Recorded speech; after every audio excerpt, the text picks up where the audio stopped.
welcome back. It is Abigail Gibbons, the host and moderator of the WOW series. I am, as always, very excited to be sitting down with our next WOW interview guest. Today we're talking with Rachana. She is a mental health therapist and a licensed mental health counselor.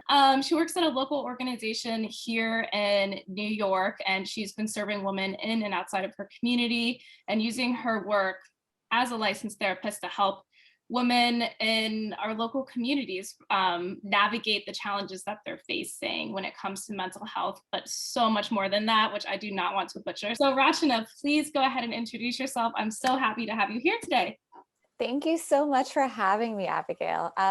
So yes, like Abigail said, my name is Rachana Parekh. I am a licensed mental health counselor here in New York, and I currently work as a full-time counselor for an organization called Sakhi for South Asian women. And as Abigail was saying, we specifically serve folks in the South Asian community get better access to mental health services, as well as help them understand mental health and make that more a part of their day-to-day lives. Wonderful. That's it. See, you're doing better than what I was starting there. I stopped myself. But this is a fantastic organization too. And I learned a little bit about it. I think you did a fundraiser with our fellow WOW woman here, Shireen, who will also be speaking at our event. And it's so important to not only serve women in the community, but I think there is a particular need when we're talking about helping South Asian women and when we're really talking about making mental health resources accessible in this space. And culturally, we know there are some maybe increased barriers to just understanding what mental health and therapy is and how it can help us. So I'm sure we'll get into that later, but it really is a fantastic organization. So check it out if you have not already. We'll be sure to put the links and Instagram handles below for all of that. So we got connected through, like I said, a mutual friend, Shireen, and both of these incredible women will be speaking at our upcoming event, which is taking place May 5th, 2021, in case anyone is watching this after the fact. So we're really excited. We're going to be talking about pandemic burnout, the barriers that we have to mental health, but really how we can come together, not only to navigate through this pandemic, but also heal collectively our communities. This pandemic has brought up so much more, of course, than just the struggles of working from home and isolation, but the many different heavy social justice issues. So we'll be getting into that. And ahead of our conversation, we are here to talk with Rachana really about her personal journey to navigating her career. So if any of you are watching and are interested about getting into the wellness industry, particularly, of course, as a professional in this space and a licensed professional. She's done it very successfully, so is going to share her story with us, but also just talk about what is therapy, what's her relationship with therapy, and really kind of dive into that, because I think we've, especially for the WOW series, we've had so many conversations really on entrepreneurship and being a working professional, but what we haven't really dove into yet is the mental health space, not only from working in it, but really like opening up the conversation about like we've all needed mental health resources during this time. So just start to break down that barrier and kind of that taboo conversation here. I'm really excited and honored to be a part of the conversation. So if you want to chime in on what I just said, I'll let you feel free, or we can dive into that first question. I think you did a fantastic job of talking about mental wellness, so please dive in. Okay, let's get into it. So as you know, we ask our interviewees 2 questions. So Rachana, I'd love to know, what is a challenge that you've had to overcome in your career related to gender identity, or anything else really that you think our viewers could benefit from hearing your story? Absolutely. So I think it's, for me, what might be most important to talk about is really how I got into this and the challenges I faced while I was kind of navigating that. So I mentioned earlier that I work in a space where I serve the South Asian community to make mental health something that's more a part of their daily vocabulary. And growing up, that definitely was not a part of my daily vocabulary. Mental health was not a concept that was really talked about. And so when I was in school and learning about psychology and trying to learn about what you could do with that, I only knew of one option, well, 2 options, I should say. It's either you become a psychologist or you become a guidance counselor in school. And I thought that was it. There was nothing else. And I knew like, oh, I want to do what my guidance counselor does in high school. And I'm so motivated and inspired by this. I want to do that. So I actually went on to pursue psychology in college, where I met another bunch of folks who are in also the same kind of major. And one of them was also another South Asian woman who was doing her grad program in mental health counseling. And that's where I learned about the field of mental health counseling and all Mm. other avenues you can go into if you're interested in psychology and counseling in specific. And so I had to navigate that field and getting into that field on my own, because not Mhm. only did I not have that exposure to me growing up in my own household, but just culturally, that wasn't something that was ever brought up. And even more on top of that, I am the youngest girl in my family, and I have two older brothers, and they both went into very typical South Asian fields of law, and Mm. one is a lawyer and in politics. So I Yeah. kind of went the absolute opposite Mhm. direction.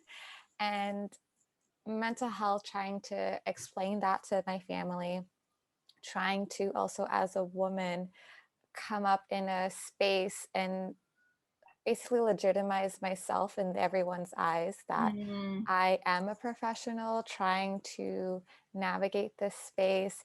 Mental health is important. Talking about it is important. Mhm. Just as important as physical health was a big challenge, especially in the start. So I was really kind of left alone to figure all of that out. Fast forward years, and I am where I am today because I didn't give up. I had motivation and I was inspired so young that I knew if I kept at it, it will pay off at some point. And I am fortunate to say that now I'm working in a space and doing the work that I initially wanted to do, right? The reason why I got into mental health specifically as a South Asian woman is because I knew for myself growing up that wasn't a thing. And Mhm. if that wasn't a thing for me, I can only imagine how many other folks who are just like me maybe want to get into that, maybe want to get into therapy, maybe want to talk about Mhm. what's going on in their minds and talk about their emotions and their feelings without feeling stigmatized or without feeling judged, but just didn't have the access to the different resources or the vocabulary to even talk about it, or the support system to even feel validated in talking about those things. And so all of those things really motivated me to get into this space, because I wanted to provide representation in a field that was severely lacking in South Yeah. Asian representation.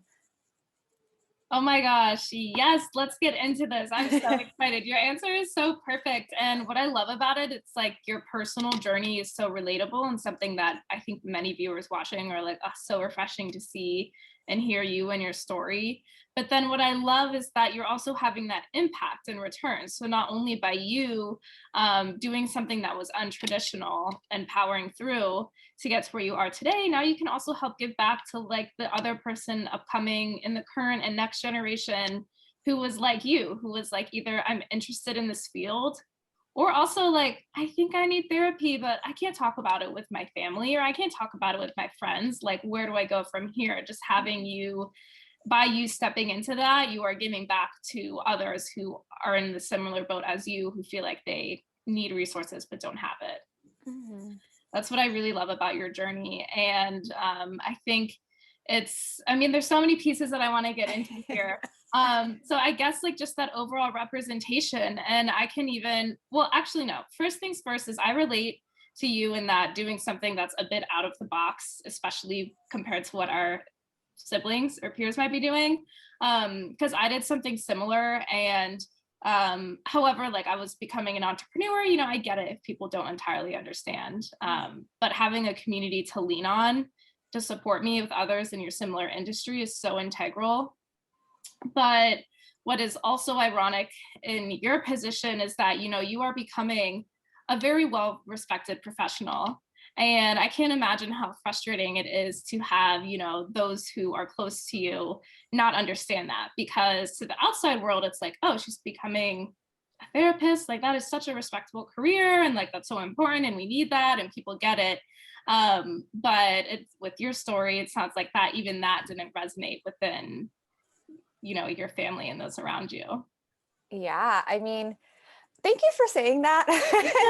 That definitely feels really validating. And yeah, I think today there's there's been a lot of progress when it Mhm. comes to my family and just really a lot of folks within the South Asian community. And like you mentioned earlier, especially during this pandemic, mental health kind of became at the forefront for a lot of people who maybe never really thought of it before. And that includes a Mhm. lot of people in my family, in the larger community as a whole. So now it's like, oh yeah, she's really necessary right now. And, Yeah. she was really necessary back then too. I just didn't realize it. Exactly. I think it's so like one of like the blessings in disguise of the pandemic is that we've been forced to deal with our mental health issues. Like and I've been to therapy before, just navigating like early 20s and life. It's like, you know what, I was like, I could use some extra help.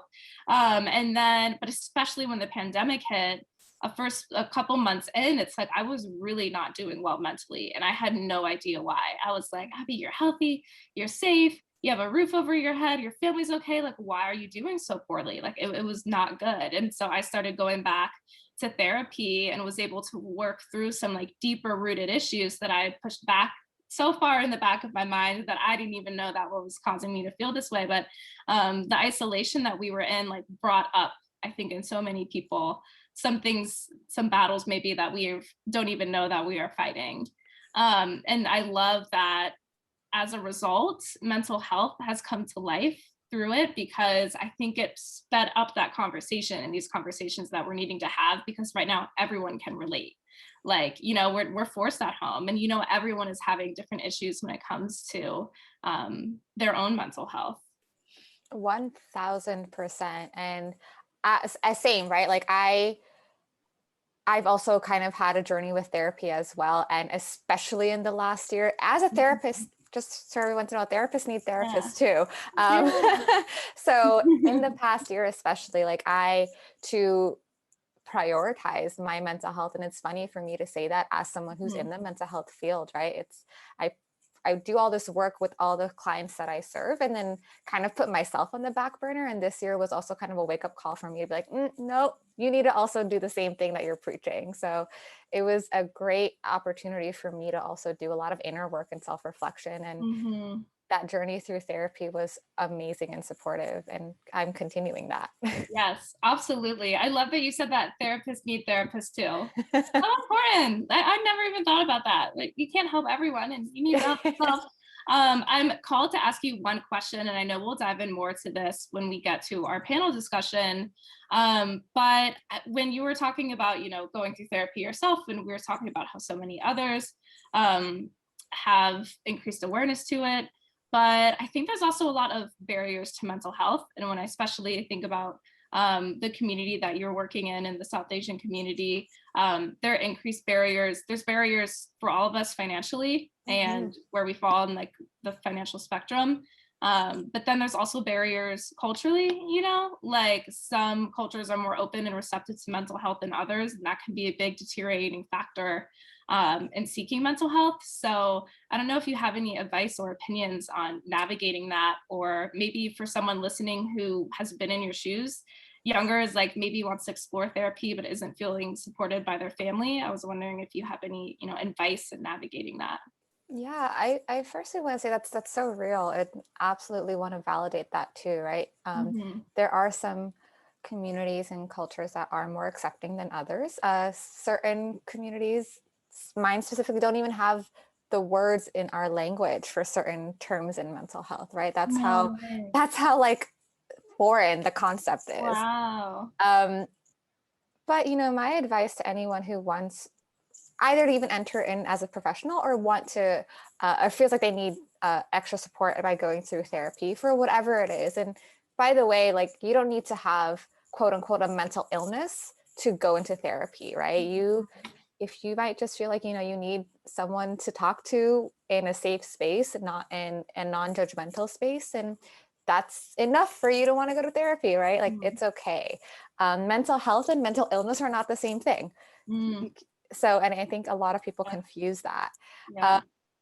so anyone who wants to enter the field and or wants to engage in therapy, I highly support it. I think it's a fantastic thing to do, whether or not you have quote unquote a huge problem going on. Mhm. It's just as important as physical health, right? If you go to your doctor every year for normal physical just to make sure everything is okay inside of the Mhm. body, why wouldn't you do the same thing to make sure everything's okay inside of your mind? Mm.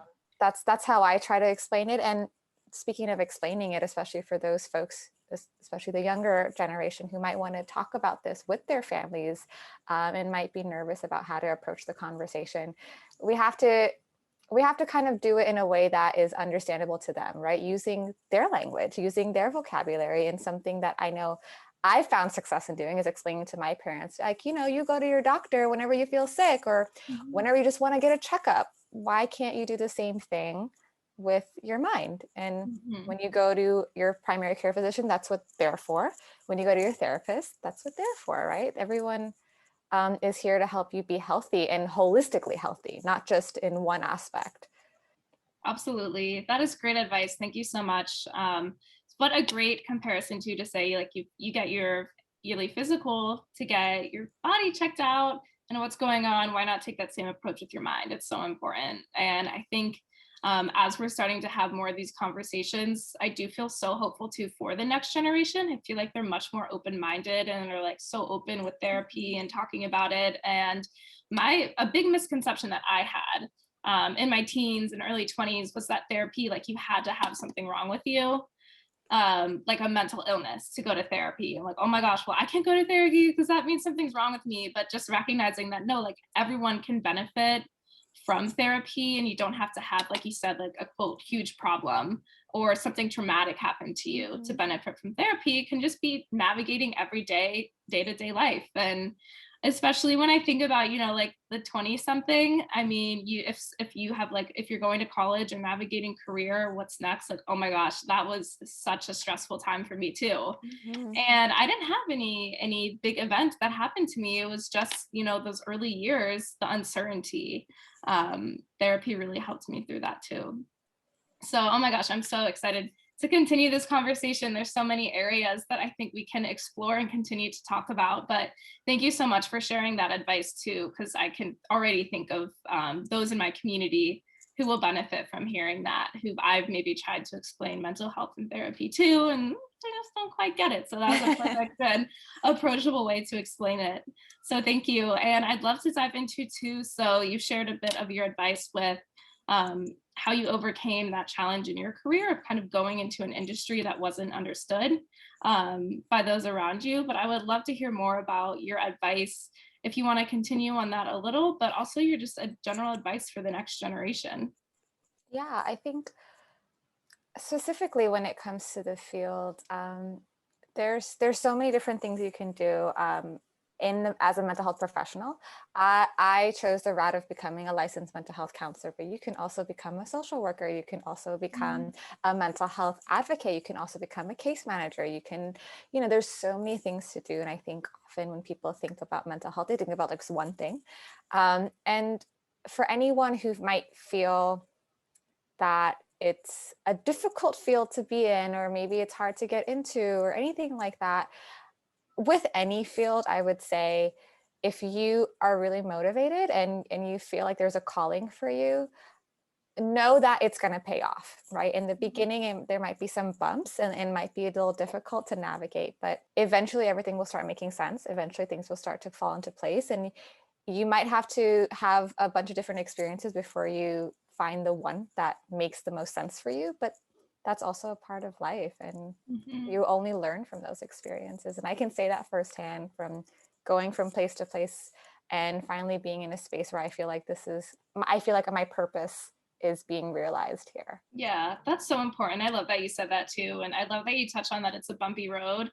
Because I think oftentimes when we start something new, and especially when it feels like we're the only one doing it, like in our circle, we can be deterred by, like, oh, this didn't work out. Does that mean it's not meant for me? Or, wow, this is so challenging. And like, this is what I'm passionate about. How is it so hard? Or even as you're navigating different roles and jobs throughout, and like, oh, like, or maybe it's even like I went through all this school and like now I'm here and this doesn't feel right. And but so I'd love that you said just to remember that through the bumps and curves and uncertainty, if you keep pursuing your purpose and what you're passionate about, it will come to fruition. And when you're on the other side, it's so easy to say and do, I feel like, and help advise other people. But I think that's so important to remember that to just be persistent in it. That's fantastic advice. Yeah, I think you said it beautifully, right? Like it's going to come into fruition. And absolutely, when you're on the other side, it seems like everything happened easily, Yeah. but I guarantee it did not. And, I myself, I'm still growing too. This is not the Mhm. end of the road for me in terms of my career. Like I have still so many different ambitions and goals, and it's still going to be a ride for me as well. Yes, absolutely. That's so important. I love that.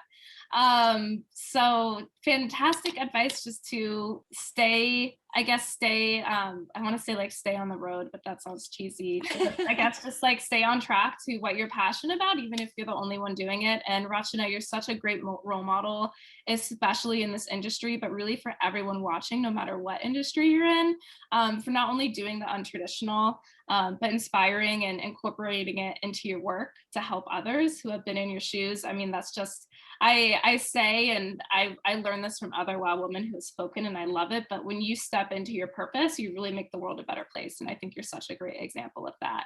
Thank you. That's really kind of you to say. And I think at the end of the day, if we remember our why we're in or doing what we're doing, it will make sense eventually. Absolutely. Absolutely. Do you have any other advice that you want to share before we end our conversation for today, or any last minute takeaways for our I network? I just want to say that I have a lot of hope for the next generation. As you mentioned, there's a lot more curiosity, there's a lot more Mhm. open-mindedness, and that makes me really excited to see what new amazing ventures they're going to come up with. Absolutely. I'm so excited too. And like just to have like normal conversations about like just therapy and mental health too. I mean, it's something that I feel so much more comfortable with, but that was not the case. And it's funny, I think about my younger sister who's 4 years younger, and I think I can definitely see the next generation in her, because for her, it's like therapy, no big deal. All my friends go, and like, all of this different stuff. I was like, oh, well, my friends and I certainly weren't talking about that.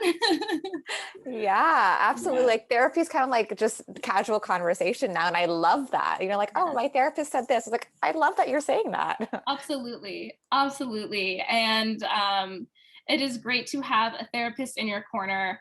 I highly recommend. I mean, it's made my day to day so much easier, especially when we're talking about navigating the uncertainty, and you said how like the road might be bumpy and it might not be the most linear journey. I mean, therapy was so helpful for me in navigating that, because otherwise I would just get so lost in the sauce of like, oh my God, my life is falling apart.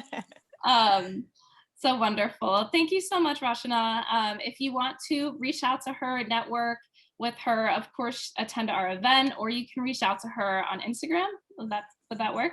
Wonderful. Absolutely. Yeah. Yes, reach out to her. Her social handle is below right here. If you want to learn more about the WOW series, feel free to reach out to us, and DM us if you'd like to attend our event or learn more. Reach out to her. I'm so excited to continue this conversation and to just have you a part of our network and community for the many more to come. So thank you so much. Thank you so much for having me. I'm looking forward to May 5th.